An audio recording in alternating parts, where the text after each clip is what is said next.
Dans la troisième partie de notre cours, nous allons parler de la norme stylistique. La norme, en tant que catégorie linguistique générale, correspond à un mode d'expression stable, consacré par l'usage, une espèce de standard. La catégorie de la norme peut être envisagée au niveau différent. Norme de la langue, norme littéraire, norme interne d'un style langagier ou bien d'un type de texte, norme neutre et norme communicative. Ces types de nombres embrassent les phénomènes de tous les niveaux de l'organisation linguistique, phonologie, morphologie, syntaxe et lexique. Maintenant, la norme de la langue. C'est une notion très large qui englobe tous les modes d'expression de la langue au niveau de son système. Cette norme est conditionnée par l'aspect historique des phénomènes linguistiques. Elle dépend de l'état du système de la langue à telle période de son développement. Par rapport à l'état contemporain de la langue française, un élément linguistique ou un mode d'expression doivent être considérés comme normatifs s'ils sont aujourd'hui fonctionnellement pertinents. La norme de la langue évolue. L'aspect historique de la norme de la langue se manifeste non seulement dans l'archaïsation des faits d'expression, mais aussi dans la consécration sociale des néologismes individuels qui les rend normatifs. Un emploi unique, original, n'obéit pas à la norme de la langue, mais cet emploi peut être consacré par l'usage et entrer dans la norme. Par exemple, le verbe partir, au sens propre, est enregistré par les lexicographes du XIXe siècle uniquement avec la préposition pour. Le dictionnaire littré cite les syntagmes partir pour la campagne, partir pour l'Italie et met en garde contre les emplois abusifs partir à la campagne, partir en Italie. Cette mise en garde suffit pour affirmer que des emplois pareils existaient à cette époque. La définition de littré montre que partir à ou bien partir en ne correspondait pas à la norme grammaticale de la langue. De nos jours, les constructions partir pour, partir à et partir en coexistent dans la pratique langagière et appartiennent à la norme de la langue. Il est vrai que le petit Robert remarque à propos de partir à, critiqué par quelques puristes, mais n'impose là-dessus aucune restriction formelle. Les exemples cités dans l'article partir pour la chasse, partir au front ne sont plus munis d'aucune marque stylistique et sont donc présentés comme fonctionnellement équivalents. Quant au Lexis, il ne donne aucun commentaire à ce sujet et cite ces exemples également sans marque stylistique. Je pars à la caserne, je pars pour l'Amérique. Il en résulte que la norme du français contemporain n'impose aucune restriction syntaxique spéciale à l'emploi du verbe partir.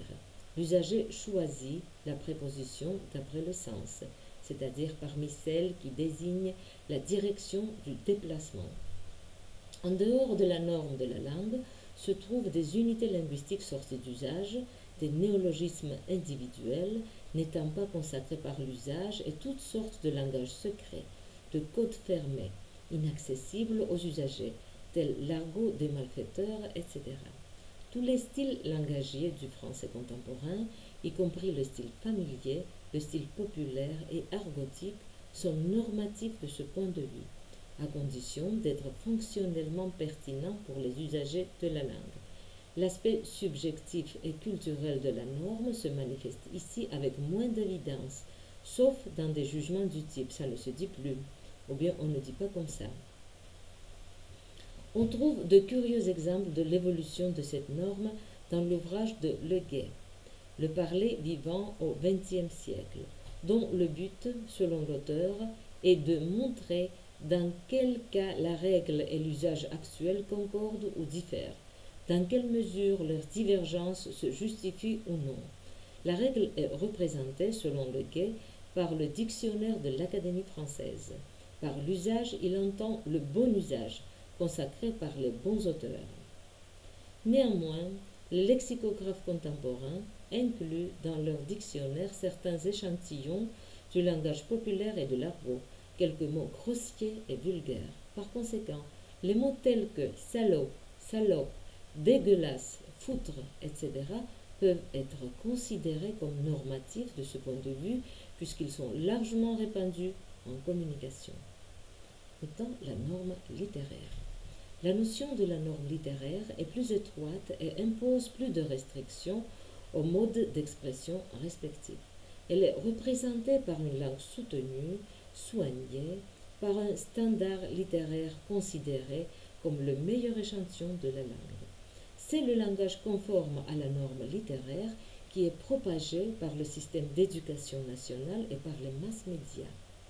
Le langage populaire et argotique se trouve au-delà de cette norme, car des vulgarismes, des éléments grossiers sont incompatibles avec le meilleur échantillon culturel de la langue et considérés comme non normatifs de ce point de vue. Par exemple, les énoncés suivants. Tu vas lui glisser ça dans la feuille. Vas-y piano piano. Sont en marge de la norme littéraire parce qu'ils comportent des argotismes, à la différence de leur variante normative. Tu vas lui confier ça et vas-y doucement. D'autre part, les néologismes et les archaïsmes qu'on trouve dans les œuvres littéraires, où ils sont employés en vue de produire un effet de style, ne s'opposent pas à la norme littéraire, mais sont en marge de la norme de la langue. L'opposition du langage populaire et de l'argot à la norme littéraire n'exclut point l'emploi de certains éléments de ce style dans le français standard. Les éléments expressifs du langage populaire et argotique, aussi bien que ceux du style familier, sont pour l'usager une source intarissable où il puise pour extérioriser le côté émotif, axiologique et imagé de son activité. Ainsi, se retire le cuir est une expression argotique, mais il s'emploie dans le style familier pour colorer la parole. Le mot tête a un grand nombre de variantes argotiques, poire, pêche, pomme, citron, etc., qui peuvent être employées dans le langage de tous les jours. Quant à la correction grammaticale, le linguiste renonce de plus en plus à la conception puriste de la norme littéraire, insistant sur son caractère mobile et variable. Par exemple, la structure don moelleux, répandue dans l'usage réel, c'est-à-dire admise par la norme de la langue, dans notre terminologie, n'est pas acceptée par la norme littéraire qui coïncide encore dans ce cas avec l'usage classique, dont le moi. Mais l'expression « tenez-vous-le pour dit » a déjà évincé la norme académique « tenez-le vous pour dit ». La norme littéraire ne se réduit pas au bon usage des meilleurs auteurs.